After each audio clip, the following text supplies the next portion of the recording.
La vez pasada había quedado en un tema que era la definición de lo que era el hombre y la mujer, específicamente la mujer, y había hablado sobre la relación de cómo se le ponían los nombres científicos a las plantas, y en específico de el guansontle, Chenopodium bernaldieri, y quien había puesto el nombre del guansontle, este nombre científico, había sido Carlos Linneo, que había sido uno de los taxónomos, fue el primero de los taxónomos naturalistas, considerado padre de la ecología, que creó el libro taxonómico para clasificar y ponerle nombre a los seres vivos, ¿no? Entonces había concluido que pues la manera en que se le ponen los nombres científicos a los seres vivos es una manera subjetiva y que estaba relacionado principalmente con el entorno donde vivía. Carlos Linneo era sueco, sí, era sueco, ¿no? De Suecia, era sueco, y entonces pues esta planta, el guansontle, pues es originaria de Mesoamérica, ¿no?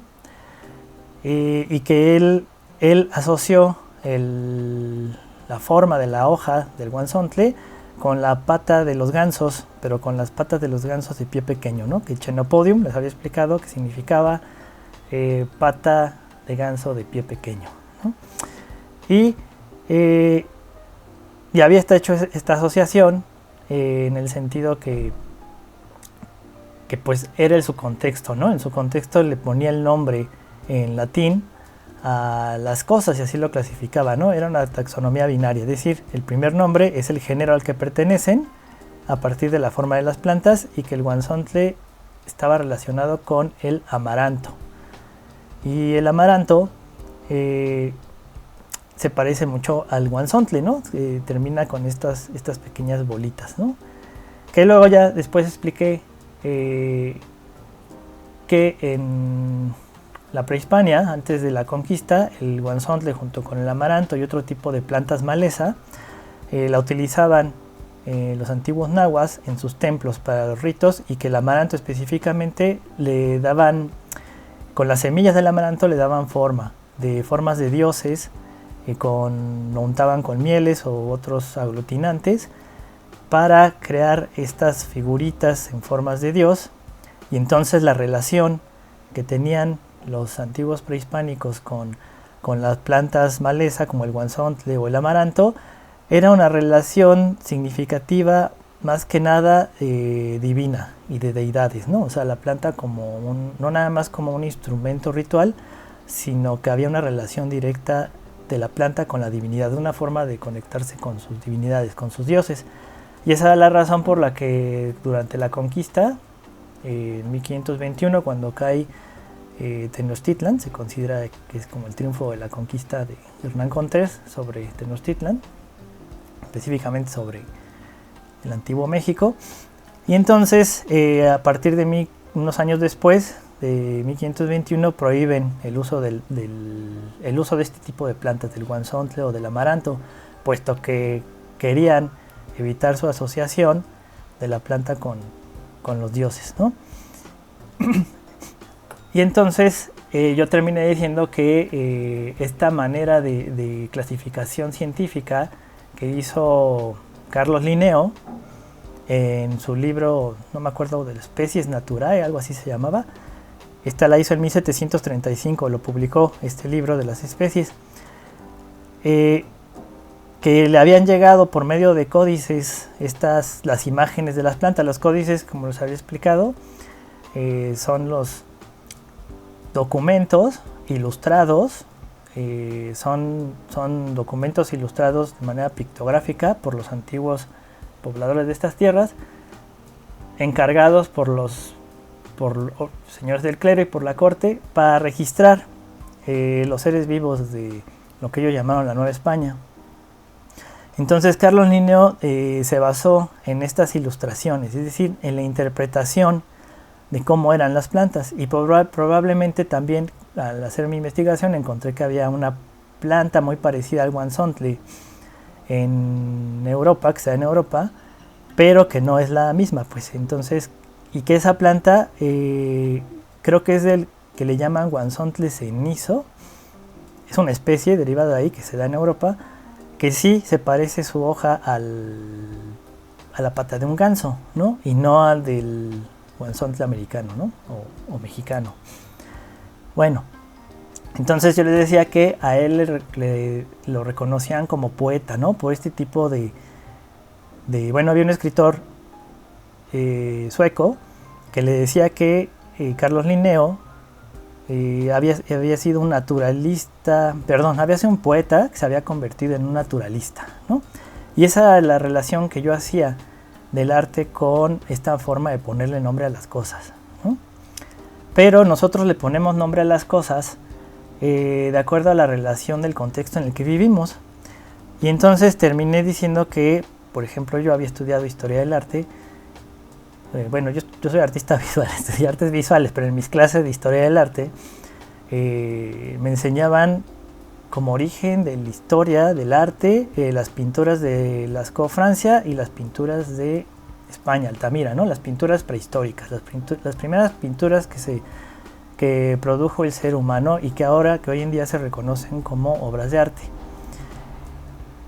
Y que pues yo, siendo mexicano, en una escuela de arte de México, me enseñaban la historia del arte. Y no estoy desvalorizando su importancia, simplemente es una observación en el sentido de que para yo conocer estas pinturas necesitaría viajar a Francia o España, ¿no? A las cuevas de Altamira, para conocerlas, que hoy en día ya no se tiene acceso. Bueno, sí se tiene acceso si vas a hacer una investigación, pero obviamente por el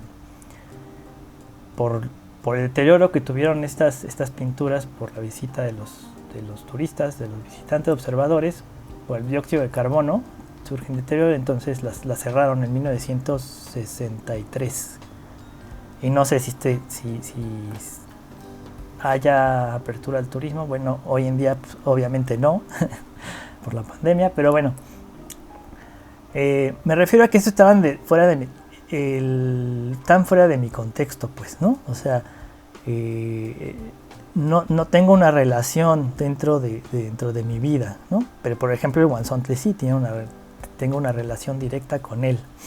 Y esa es una de las razones porque yo empezaba a hablar desde un punto distinto del arte y sobre todo de la educación, desde algo que está dentro de mi contexto, ¿no? Y por eso empezaba a hablar del guanzontle. Bueno, y entonces yo decía que, entonces, ¿por qué se ponía este nombre, o por qué conocemos al guanzontle con estos nombres científicos o taxonómicos, ¿no? O esta taxonomía, o esta manera de clasificar el mundo bajo nombres en latín, ¿no? Y que hoy en día sigue utilizando la ciencia, que nosotros entendemos como una verdad, ¿no? Es decir, es un nombre genérico para que, no sé, si un chino lo lee, diga, ok, esta planta pertenece a tal género y corresponde, ¿no?, al género de las especies de la planta maleza de amaranto, ¿no? Que sería de ellas, ¿no? Que también hay en China, por cierto, ¿no? Y se le llamaba Han. Ese es lo que encontré, que en China se le llama Han, al guanzontle es así, H-A-N, Han, ¿no? Al guanzontle. Bueno, entonces, así como los chinos, los ingleses, los mexicanos o los brasileños, sí tiene mucha utilidad este tipo de taxonomías, pero ¿para qué sirve? ¿Para qué sirve el nombrar las cosas? Pues para que nosotros le demos sentido al mundo, pues, ¿no? Pero encontramos que esta clasificación taxonómica es subjetiva. Sin embargo, la ciencia la utiliza como una forma de comunicación. Es decir, es un nombre genérico para que, si tú en China quieres investigar acerca del guanzontle, pues te vas a su nombre genérico, que está en latín, que obviamente no tiene nada que ver con la pata de un pato de pie pequeño, pero te permite saber que estás investigando, y esa investigación de esa planta te permite saber que estás en lo correcto, pues que estás investigando la planta correcta, ¿no? Puesto que en China, en México, en Brasil, de donde sea, tiene el mismo nombre genérico, es decir, con fines de investigación y de conocimiento. Para eso sirve, no tanto como una forma de verdad, ¿ya? Y entonces aquí está ahora sí, esta observación crítica, que sería que se toman estos nombres como una forma de verdad. Y ahí está, yo creo que sería el error. Y no tanto el error, sino porque nosotros, obviamente independientemente de poder identificar las plantas con esta taxonomía que está en latín, acabé diciendo que es una manera impuesta, ¿no? Es decir, se impuso esta manera de ver al mundo, pues la conquista en el caso de América, pero posteriormente se distribuyó por todo el mundo esta manera de ver, y fue por la colonización. Digamos que no nada más fue en México, sino en toda Latinoamérica y en todas las colonias que habían dominado. Y digo, no nada más el centro de Europa, también hubo otro tipo de colonizaciones, ¿no? Pero principalmente fueron las europeas, y que la consecuencia de ello es el origen son pues la era moderna, ¿no? En la que vivimos hoy en día.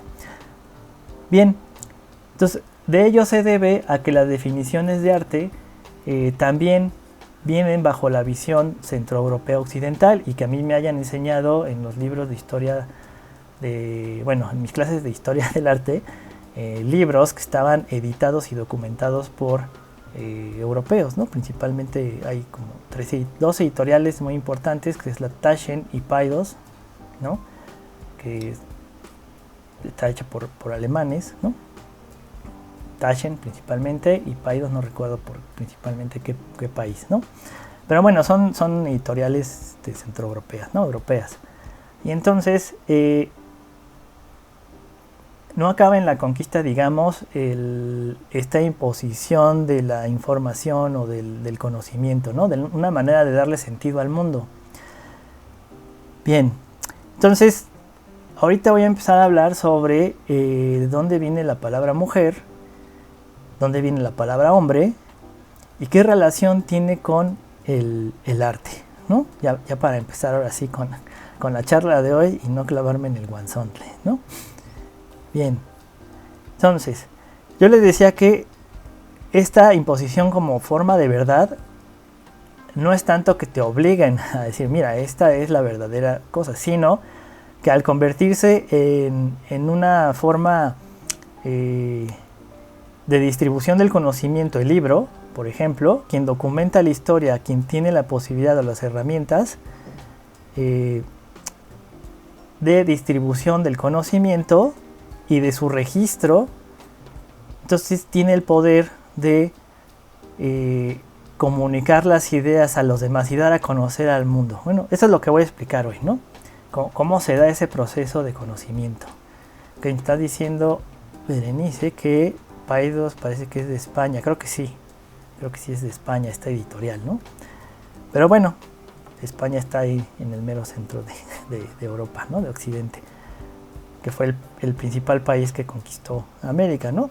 Entre ellos también fueron los franceses, los ingleses, los holandeses y los portugueses, ¿no? Esa es la razón por la que Brasil hablan portugués, que ya no hablan el mismo portugués que en Portugal, sino es un portugués brasileño, así como nuestro español ya no es un español de Castilla, sino su origen es de ahí, pero nosotros ya hablamos español mexicano, ¿no? Que también más adelante haré una charla sobre eso, ¿no?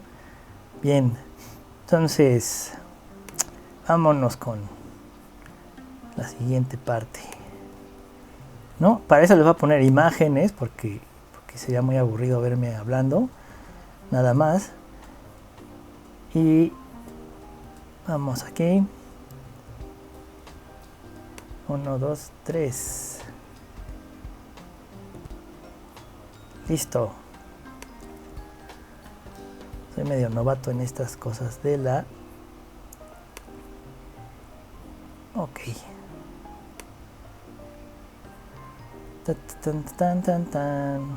Aquí está. Antes de eso, se me estaba olvidando poner, por eso no pasaba la presentación. Si quieren escribir sobre algún tema o hacerme alguna aclaración, aquí está el correo, es guanzontlepazotiperejil@gmail.com.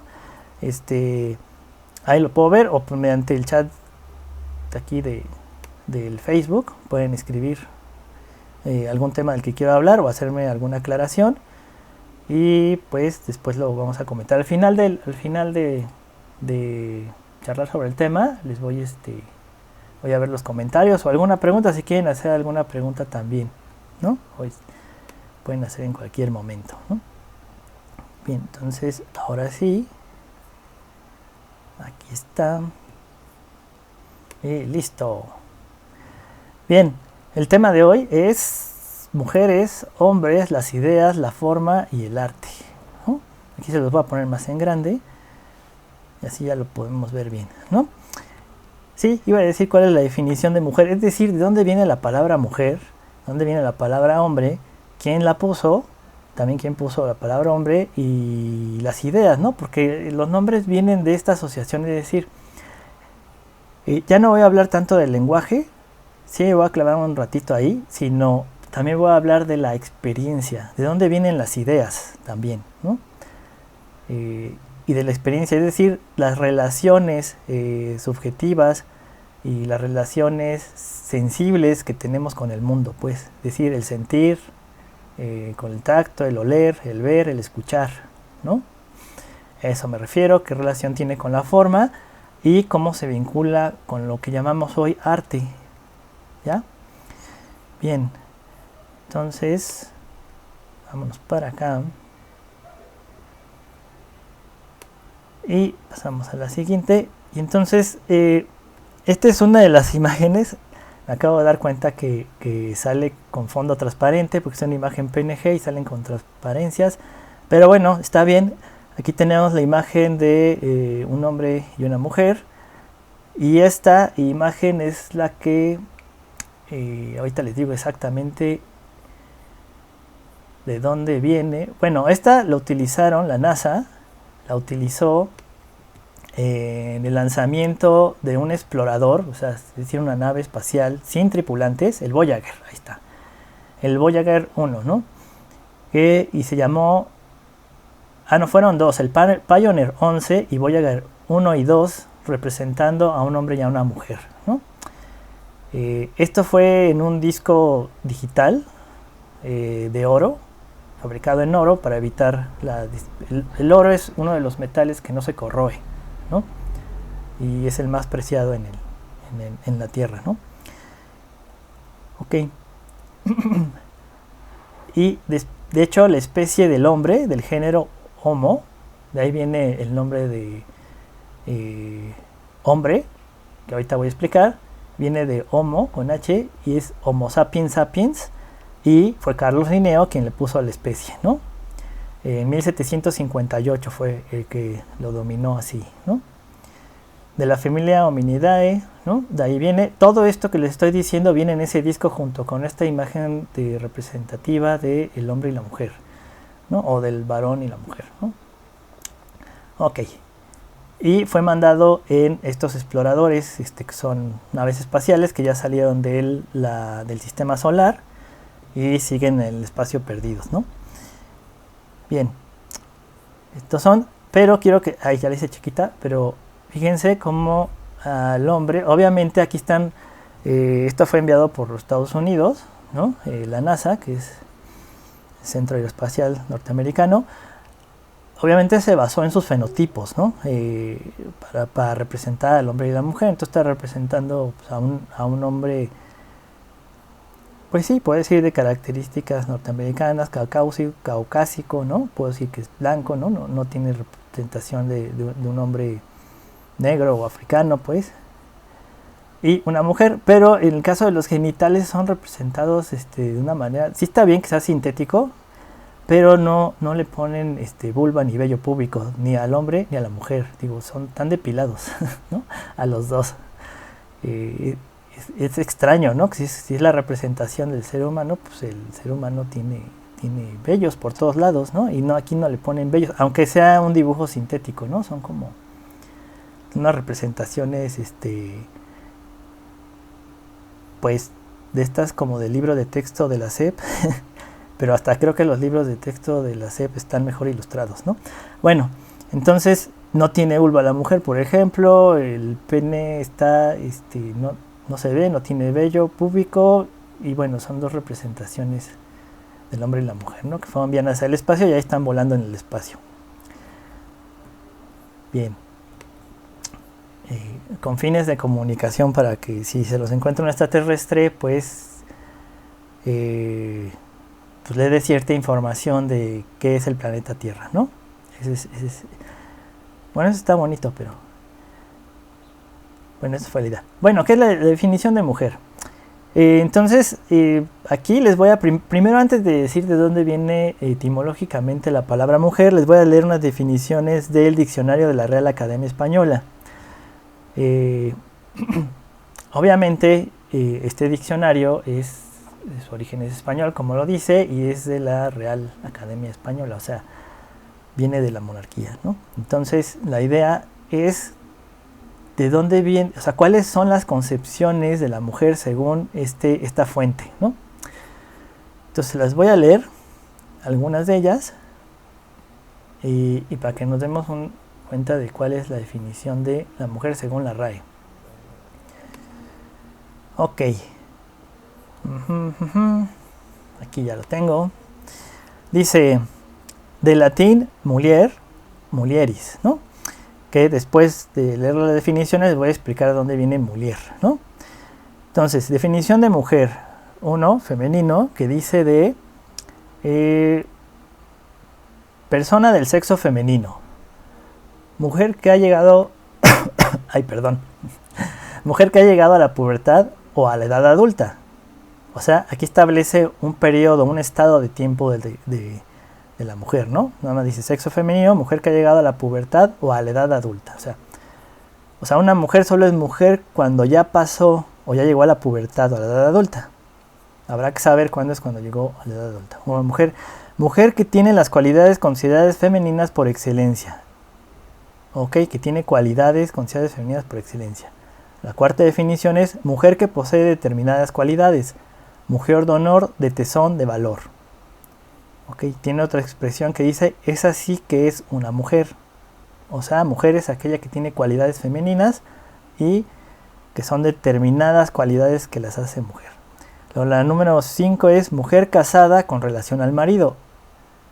Ok, ahora, las combinaciones. Mujer de campo, la que con frecuencia se ejercita en la casa o en las faenas agrícolas. Ok, mujer te digo y hago, quiere decir mujer fuerte, resuelta y osada, ¿no? Mujer de gobierno, criada que tiene a su cargo el gobierno económico de la casa. ¿Okay? Mujer del arte, y así viene, ¿eh? Su definición es prostituta. O sea, una mujer del arte es aquella que es prostituta, ¿no? Mujer de letras, la que cultiva la literatura o las ciencias humanas. Mujer del partido o de punto. Y aquí yo entré en confusión porque mujer de partido o de punto significa prostituta. Otra vez, ¿no? Mujer de su casa, la que con diligencia se ocupa de los quehaceres domésticos y cuida de su hacienda y familia. Mujer fatal, aquella cuyo poder de atracción amorosa acarrea fin desgraciado a sí misma o a quienes atrae, referido principalmente a personajes de ficción, sobre todo de cine, y a las actrices que los representan. Ok, mujer fatal es aquella de atracción amorosa que acarrea fin desgraciado, ¿no? Mujer mundana, de nuevo significa prostituta. Mujer objeto, la que es valorada exclusivamente por su belleza o atractivo sexual. Mujer perdida o pública. De nuevo, mujer perdida o pública significa prostituta. Mujer pobre, la de cortos talentos e instrucción. Mujer pobre también significa la de poca habilidad y sin vigor de resolución. Mujer buena, esa es una expresión rural urbana para llamar o dirigirse a una desconocida. Ok, es como decir, oye, buena mujer, por favor podría decirme dónde está la calle tal, ¿no? bueno, yo sí lo entiendo, ¿no? Que es expresión para llamar o dirigirse a una desconocida, ¿no?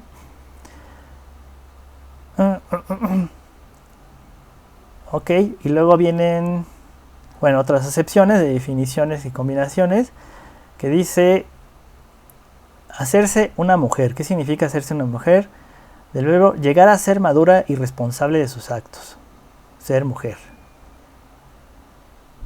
Y luego ya vienen otras más definiciones. Tomar un nombre, contraer matrimonio con... Ok, no, ya aquí son otras, ya más derivaciones, ¿no? Pero en sí, esas son las definiciones y combinaciones de lo que significa mujer. Ahora bien, ahora sí voy a la etimología, ¿no? A la etimología de mujer. Etimología quiere decir el origen de la palabra en sí, ¿no? Viene de mulier, pero no se ha encontrado el origen específico. Es de latín mulier, ¿no? Pero no se ha encontrado un origen documentado, ¿no? O sea, en el sentido que se hayan encontrado documentos antiguos de donde derive la palabra. Los únicos documentos que se han encontrado es de mulier, de esta palabra latín, ¿no? Bien, que viene del latín mulier o molieris y que significa aguado, blandengue y se deriva molusco y mojar, ¿no? Eso significa, traducido del latín mulier, significa blandengue o por extensión la asociación con un molusco. Acuérdense que los nombres se asocian a las formas de las cosas y a la experiencia que tenemos con las cosas, ¿no? Entonces la palabra mujer en sí se ha asociado con lo aguado, con lo blandengue, con el molusco o con lo mojado, ¿ya? Este origen, bueno, aquí les pongo que mulier es la palabra latina de origen desconocido. Bien. Ok, pero tenemos otra palabra para designar mujer que es lo femenino o femenina. Y aquí es muy interesante porque antes de mulier, bueno, eso no lo puedo afirmar, que antes de mulier estaba femenino, ¿no? O sea, para referirse a una mujer se decía fémina o femenino, ¿no? Algo que le corresponde al sexo femenino, así como en palabras llanas, ¿no? No puedo decir que era antes, pero digamos que voy a explicar primero, ¿no? Femenino, femenina más bien, del verbo latino febo, que es hermano de fio, que significa crear, producir un fruto. Es decir, estaba asociado, femeninos se le daba a las personas que producían un fruto, pues, y entonces de ahí viene el nombre. Posteriormente derivó en lo que produce, o sea, femenina se refiere a lo que produce, refiriéndose a los hijos, ¿no? O sea, que produce un fruto. Pero después terminó significando mujer, o sea, se asoció lo femenino a la mujer, ¿no? O sea, la palabra femenina se asoció a significar mujer, ¿no? Entonces, fetus, también femenino viene de fetus, el que se produjo, o sea, ya no es la que produce o el que produce el fruto, sino es el fruto producido. Fetus se aplicaba a los sembradíos, de ahí viene el nombre feto, y luego al recién nacido. O sea, el fruto del sembradío se le decía fetus, ¿no? Y luego se le aplicaba al hijo, al recién nacido, al fetus, ¿no? Pero también viene de fecundus, ¿no? Femenino, y de felix, viene de esas dos acepciones, de fecundus y felix. Fecundus significa productivo, que hasta la fecha significa lo mismo, y felix daba un sentido de fortuna, buena suerte. Se refería al efecto de tener suerte, alegría y felicidad. Es decir, la palabra femenino, se refiere a eso, es decir, lo fecundo, lo feliz, lo que da fruto, lo que produce hijos, ¿no? A eso es lo que siembra, eso significa, ¿no? Y que actualmente significa mujer, ¿no? Y ahí están las etimologías falsas, esas hay muchas, las etimologías falsas. Las etimologías falsas son ¿por qué se le llaman falsas? Porque son asociaciones demasiado forzadas, ¿no? Por ejemplo, esta que les pongo aquí, que es de origen origen católico, ¿no? De lo femenino, que es femenino, se separa la palabra y se le da esa asociación de fe. Y luego de minus, que fe significa creencia, y minus, que significa menos, o sea, en latín.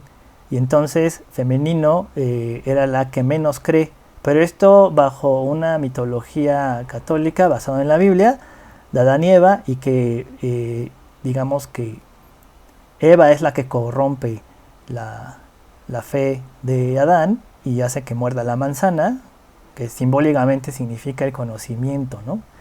Y entonces los expulsan del paraíso, ¿no? Por eso les puse al principio de la presentación esta imagen que mandaron en estas tres naves espaciales o sondas espaciales, que es este hombre y esta representación de la mujer, ¿no? Que prácticamente y sin querer, pues aquí les puse una plantita pareciéndose a la imagen paradisíaca o mitológica de la Biblia, ¿no? En la que te explican de Adán y Eva, ¿no?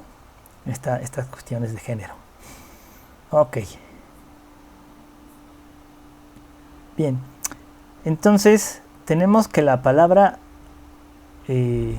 mujer viene de muller, que significa aguado, blandengue, y también de ahí su asociación de las mujeres en general con lo blandengue o lo débil, ¿no?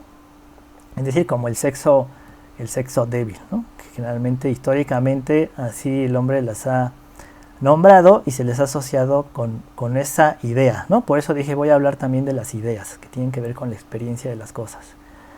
Pero vemos que también la palabra femenino o femenina se refiere a la felicidad y el efecto de tener alegría, ¿no? Porque fecunda vida, eso quiere decir. Tener suerte, alegría y felicidad. Y aquí voy a hacer un paréntesis y me voy a ir con la idea de asociar las plantas, los animales, digamos nuestro entorno natural, lo que ponemos como natural, con la felicidad. ¿Por qué generalmente asociamos la naturaleza? O por qué, bueno, más fácil, ¿por qué siempre queremos irnos de vacaciones a la playa, ¿no? Bueno, los que vivimos en la ciudad. Pero también he hablado con gente que ha vivido en playa, ¿no?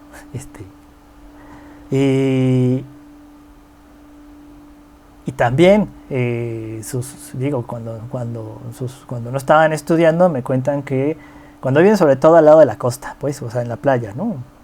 Al lado del mar.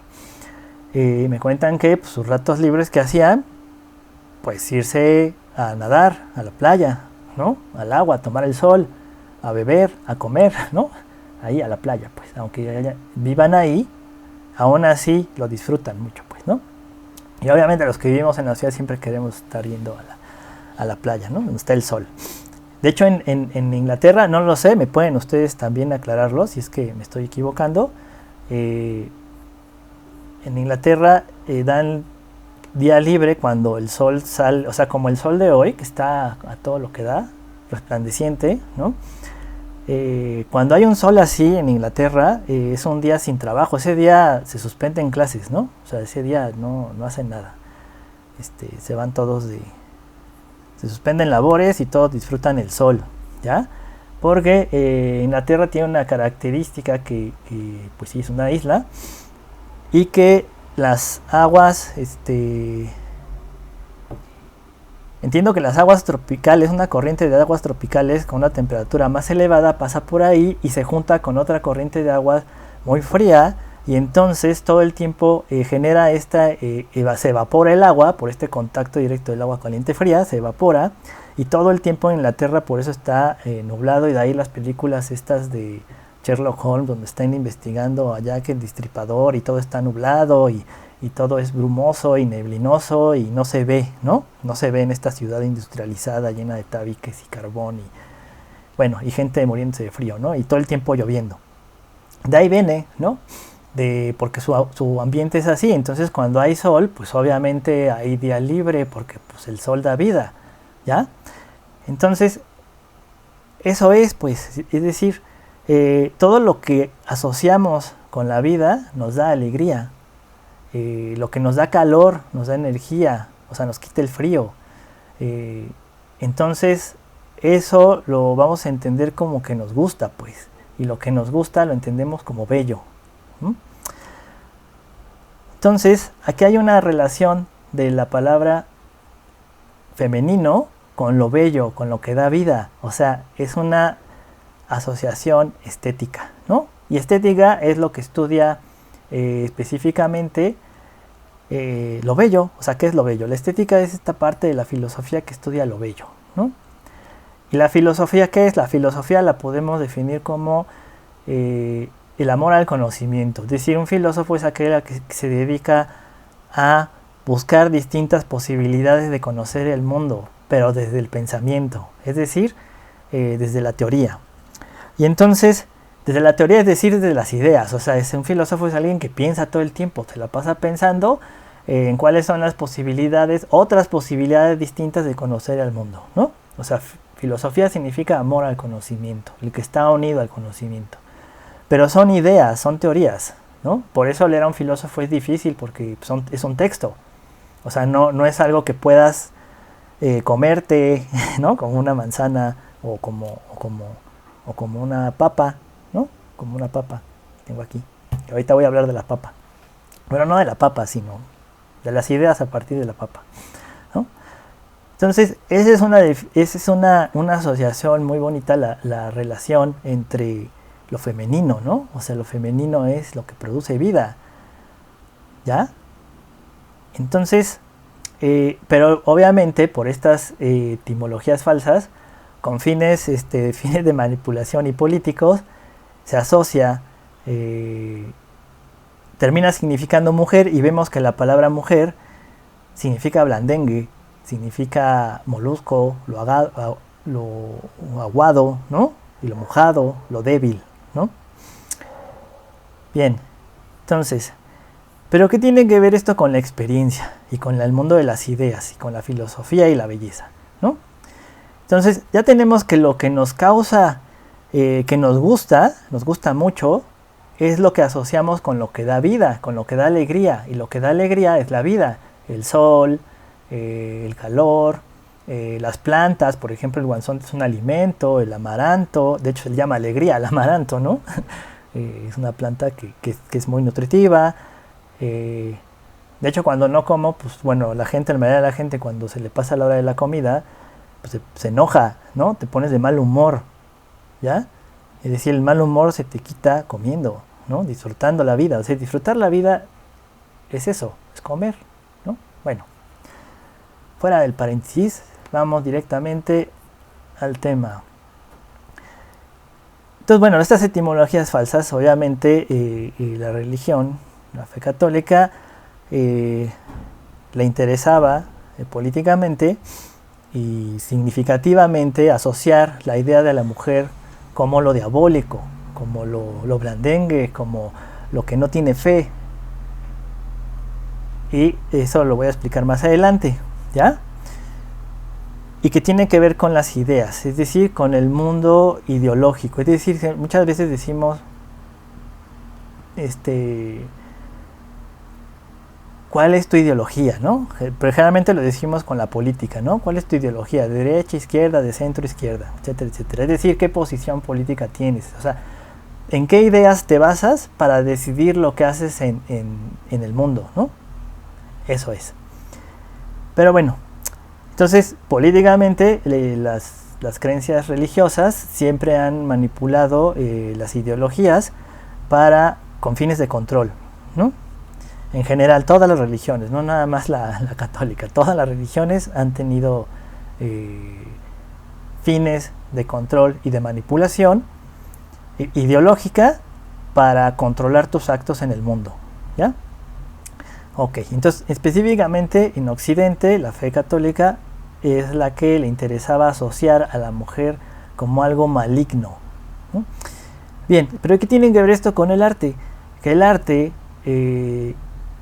como les había dicho en los anteriores programas, es un sistema de representación, y como Carlos Linneo se basaba en su subjetividad para hacer la clasificación de los seres vivos, o sea, darles nombre, darles un nombre científico con el cual identificarlos, no importando de qué nacionalidad eres, es decir, crear una manera de clasificar el mundo universal, ¿no? No importando de qué país eres, de qué idioma tengas, o sea, tú puedes reconocer que es latín y entonces irte al origen de ese nombre y decir, ok, por ejemplo, él también puso el nombre de Homo al hombre, Homo sapiens sapiens, que significa hombre sabio, ¿no?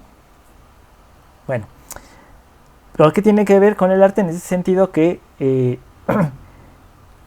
el arte es un sistema de representación de nuestra relación con el mundo, y ya les había dicho que hay muchos tipos de arte, ¿no? Porque hay muchas formas de concebir el mundo.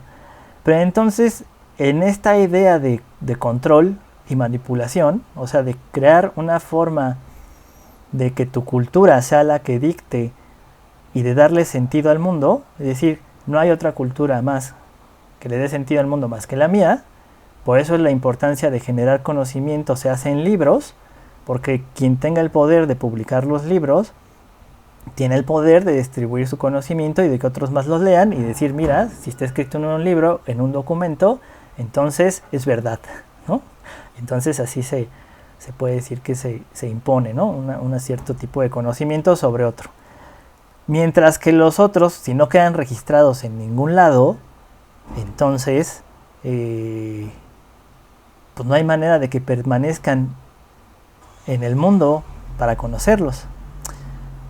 Pero bueno, vamos a continuar con esto y vamos a relacionarlo con el arte. Esta es una de las primeras figuras talladas por el hombre y es una mujer. Esta es la Venus de... Bueno, en la antropología son las Venus, ¿no? Son las Venus antropológicas. Son las primeras figuras talladas que hace el ser humano sobre la figura del ser humano, ¿no? Sobre sí mismo, ¿ya? Sobre sí mismo. Y resulta que las primeras figuras que talla el ser humano, o sea, que le da forma a una materia, en este caso es de piedra, y se llama Venus de Willendorf. Ahorita les digo por qué se llama Venus, y también es otro nombre de Willendorf, que le da forma, es de una mujer, ¿ya? Porque tiene las características físicas de una mujer, ¿ya? Principalmente, y no es de un varón. Y son las primeras figuras. No existen figuras de la misma época, que estamos viendo que aquí son de... Ay, me fui a la otra, que esta es la frontal. Es de 27.000, entre 27.500 y 2.000 y 25.000 años antes de nuestra era. Desde entre 27.500 y 25.000 años antes de nuestra era, ¿ya?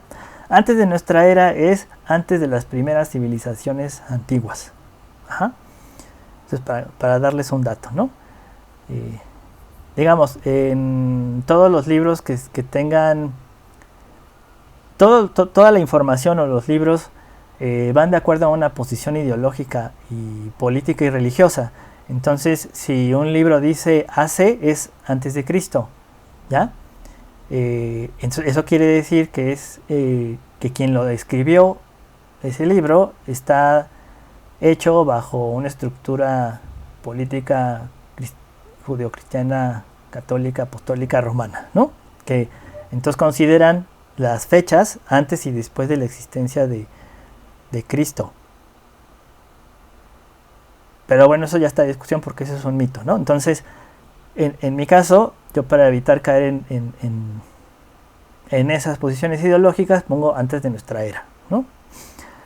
Entonces, esto quién sabe, en la cabeza quién sabe cuántos años son. Si apenas me acuerdo 20 años atrás de mi vida, pues menos voy a tener una idea de qué es esto, ¿no? Pero digamos, 27.500 años y 25.000 años antes de nuestra era, estamos hablando de que el hombre todavía no había generado una escritura. Eso se le llama prehistoria. Antes de la historia es antes de que el hombre haya generado documentos que se puedan leer, es decir, bajo un lenguaje escrito.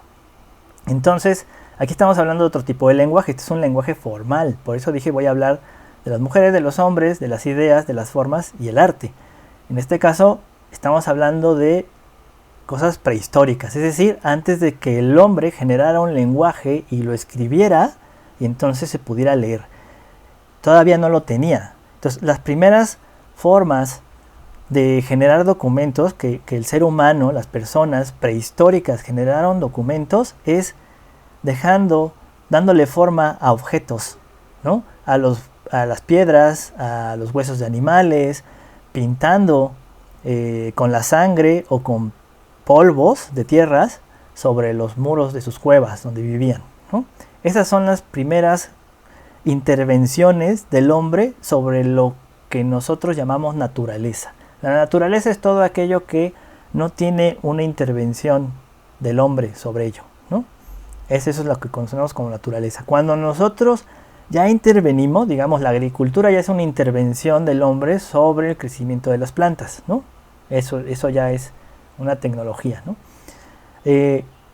Bueno, eso ya es una intervención. En este caso, es un hombre primitivo que todavía no genera una agricultura como tal. Y entonces estamos hablando de esa época, ¿no? De cuando el hombre prehistórico, primitivo, en el que todavía no desarrolla una tecnología del cultivo de sus alimentos, sí ya empezaba a hacer observaciones y a tener sus primeros experimentos en cultivo de semillas, pero también vemos que empezó a desarrollar una técnica y una tecnología para darle forma a la naturaleza, es decir, a una piedra. En este caso, esto es una escultura de piedra de esta época. Fue descubierta en Austria. Ahorita exactamente les digo cuándo y por qué le pusieron Venus. Es una Venus paleolítica desde ese entonces. Fue hallada en 1908, en el siglo XX, pues. Ahorita les digo exactamente dónde. Ok, se le puso Venus de Willendorf porque está cerca de Willendorf, Austria, ¿ya? A orillas del Danubio. Y actualmente esta pieza se encuentra en el Museo de Historia Natural de Viena, Austria, ¿no? Y tiene aproximadamente de altura 11 centímetros. Es una piedrita muy pequeña, ¿no? Sí, 11 centímetros y 7.7 de ancho. Entonces, para darse una idea del tamaño, aquí puse una imagen con el tamaño de la estatuilla, ¿no? Y una persona viéndola, o sea, es pequeñita, ¿no? Ok, está tallada en piedra, ¿no? Digamos que el promedio de edad actual de un mexicano, un citadino, es de 75 años, entre 73 y 75 años, ¿no? Hasta ahí me quedé yo, no sé si hay otra información, pero yo me quedé con esa, ¿no? Ok. Bueno, regreso a la estatuilla. Esta estatuilla también viene en los libros, ¿no? De historia del arte, también como el origen de la primera forma escultórica y de la figura que se haya encontrado como producto artístico, ¿no? Entonces, arte, entendamos que arte es todo aquello que el hombre produce con sus manos, o sea, interviene en la naturaleza, ¿ya? Para registrar a través de él una idea. Pero en el caso de la prehistoria todavía no existía un lenguaje, escrito. Y entonces esta Venus o Venus prehistórica de Willendorf es una de las primeras piezas creadas en la prehistoria en la que el ser humano se representa a sí mismo y es una mujer, ¿no? Y es una piedrita pequeñita, más o menos 2 centímetros, casi el tamaño de esta papa, ¿no? Más o menos, es de este tamaño la figurilla. y está hecha en piedra. Y si nosotros nos ponemos a pensar que fue hecha aproximadamente hace 27.500 años, antes de que el hombre inventara un lenguaje escrito, el promedio de edad les decía que del mexicano, la Ciudad de México, es de entre 73 y 75 años. Creo que ya subió a los 78, ¿no? El promedio de edad, es decir, la edad máxima en general que vive una persona viviendo en la Ciudad de México. Pero hace 27.500 años aproximadamente el promedio de edad no era de 78 años, ¿no? El promedio de edad era de, no lo sé, lo estoy inventando ahorita, pero imagino que eran máximo 25 años. Y 25 años era como si alguien ya llega a los 95, 90, 95 años, ¿no? Estamos alguien de una edad muy avanzada para ese entonces. Recordemos que pues vivía lo que ahora en la era moderna llamamos naturaleza salvaje, ¿no? Es decir, sin la intervención, vivía en cuevas, no existía esta tecnología de la medicina, sí existía una tipo de medicina primitiva, pero sí. Pero bueno, antes de llegar a ese tema, más bien es lo de las figurillas. Si solo vivía más o menos hasta los 20 años, digamos que a los 10 años, 10, 11 años, mujeres y hombres ya se reproducían, pues. Entonces, número uno, no se tenía entendida la reproducción, es decir, no había una conciencia de que la cópula, de que el acto sexual entre hombres y mujeres, que había una fecundación, ¿no? El hombre no era consciente de que, o bueno, por lo menos no se sabe de que era consciente de que había una fecundación, por lo siguiente, es decir, el hombre por instinto había un deseo de copular, un deseo sexual del hombre, y seguramente incluso hasta obligaba a las mujeres, o sea, seguramente hasta las violaba, pues, ¿no? Digamos como cuando vemos a los perros en la calle sueltos y la hembra está en celo, y los perros, en este caso el hombre, el ser humano, no tiene un periodo de celo, o sea, 24 horas al día puede copular, ¿no?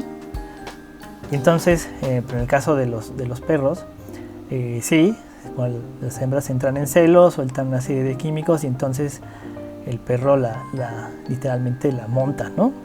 Y copula con la hembra y entonces se da la fecundación, ¿no? Digamos que era casi igual, ¿no? O sea, no es que las mujeres entraran en celo, sino que en cuanto sentía el deseo de copular y instintivamente encontraba una mujer, incluso yo creo que entre los hombres, varones, también copulaban, pues satisfaciendo este deseo instintivo, ¿no? de penetrar, ¿ya? Es decir, todavía no estaba esta ideología de género, ¿no? Ni estos prejuicios, ¿no? Ideológicos sobre el homosexualismo, sino simplemente había un deseo de copular, y si no había mujeres alrededor, me imagino que era entre varones. Entonces no había una asociación directa entre el acto de copular y la fecundación y la procreación, ¿ya? de hijos, pues. Entonces imagino que se abalanzaban sobre las mujeres, copulaban, e incluso tal vez también pudo haber sido también cabe la posibilidad de que no solo era el hombre el que se abalanzaba sobre las mujeres, sino también yo creo que las mujeres entre ellas tenían relaciones sexuales, y también hacia los varones, ¿no? Para satisfacer este instinto de deseo sexual, ¿no? Este placer. Y entonces puede decir que el placer era el gancho, ¿no? Instintivo, biológico para que se diera la vida, y a veces era entre hombres, otras veces entre mujeres, y otras veces entre hombres y mujeres, y pues entonces, pues sí, se daba la fecundación, ¿no? Pero el chiste era satisfacer este deseo, pero no estaba asociado este acto de la copulación a la procreación, ¿no? A la fecundación específicamente hablando, ¿no? Entonces, decimos, bueno, ok, no se asociaba, pero lo que sí estaba claro era que si había fecundación, ¿no? De repente, yo me imagino que los hombres observaban a las mujeres y que se les abultaba el vientre. De repente les iba creciendo el vientre de una manera gigante, ¿no? Muy rápida, muy acelerada. Bueno, eso pasaba en 9 meses. Pero después de 9 meses o antes, ¿no? Si es que era prematuro, rompía la fuente, salía este líquido, salía agua, ¿no? Y luego sangre, y luego salía un niño, salía otra persona, ¿no? Es decir, daba fruto de repente, así de la nada, se le inflaba la panza, pasaba un periodo de tiempo de 7, 9 meses y salía un niño. Es decir, daba vida. Y al principio de esta charla les explicaba que nos gusta lo que da vida, lo consideramos bello. Y el hombre solo dedica su tiempo a intervenir en la naturaleza, pero solo lo que considera importante, ¿ya? Entonces, esto ya son deducciones, son interpretaciones. Se deduce que la mujer era muy importante porque dedicó todo un periodo de tiempo y toda una tecnología a esculpir esa piedra, en el sentido de que digo, no se tenían las herramientas que existen ahora, que ya existen martillos percutores, ¿no? Que te permiten tallar esta piedra en unas horas, ¿no? Pero en la era primitiva tenías que encontrar otra piedra más dura que la que estabas tallando primero, y luego habría que encontrar la técnica y las maneras adecuadas de hacerlo manualmente, es decir, tallar y tallar y tallar y desgastar la piedra hasta crear esas formas tan finas que es la cabeza, los senos, los brazos, toda la figura de la piedra. Y me imagino que el tiempo de vida tan corto de estas personas, digamos que máximo 20 años, ¿no? Digamos, si es que no se enfermaban de algo, o si no se herían con una rama, o un animal los mataba, o la picadura de un insecto, si no se los mataba antes, si es que podían sobrevivir, ¿no? Llegaban a los 20 años o a los 14, ¿no? Entonces digamos que entre los 8 y 9 ya se estaban reproduciendo, 10, 11 pues ya tenían un montón de hijos, pero estos hijos, como les decía, de repente nada más veían que a la mujer le salía el niño, ¿no? Pum, ¿no? O sea, las personas, y entonces había madres, es decir, había cuidadoras de estos niños porque pues, eran suyos, habían salido de su cuerpo, pero no había padres. Digamos que los padres eran todos los del tribu clan, ¿no? Eran todos los que se encontraban ahí, pues, ¿no? O sea, ellos cuidaban a las personas, porque mientras más personas formaran la comunidad, la tribu o el clan, pues más protegidos estaban, ¿ya? O sea, mientras más personas ayudaban en los trabajos comunes, más protegidos estaban, ¿no? O sea, más vida, mientras más vida, pues mejor, ¿no? Entonces, las mujeres eran muy importantes por ello, puesto que daban vida, ¿no? Permitían que aparecieran más personas, ¿ya? Entonces me imagino que por eso era muy importante, y entonces había una asociación mítica, mágica, en relación, más que mítica, mágica, ¿no? Es decir, había una asociación directa de que las mujeres dan vida, y por lo tanto es importante, preservar la idea de la mujer, y en un material que no se desgasta, porque está hecha en piedra, y de hecho sí lo lograron. La piedra duró milenios, ¿no? 27.500 años, ¿no?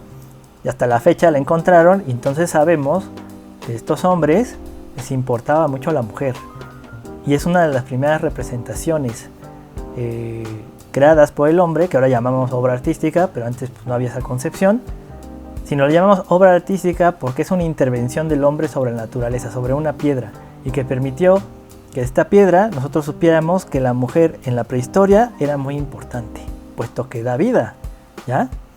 Esencialmente. Y entonces su nombre se le dio de Venus, Willendorf, por el lugar que la encontraron en Austria, cerca de Willendorf, Austria, y Venus en alusión a la diosa Venus, que es la diosa del amor, de la belleza o de la fertilidad, ¿no?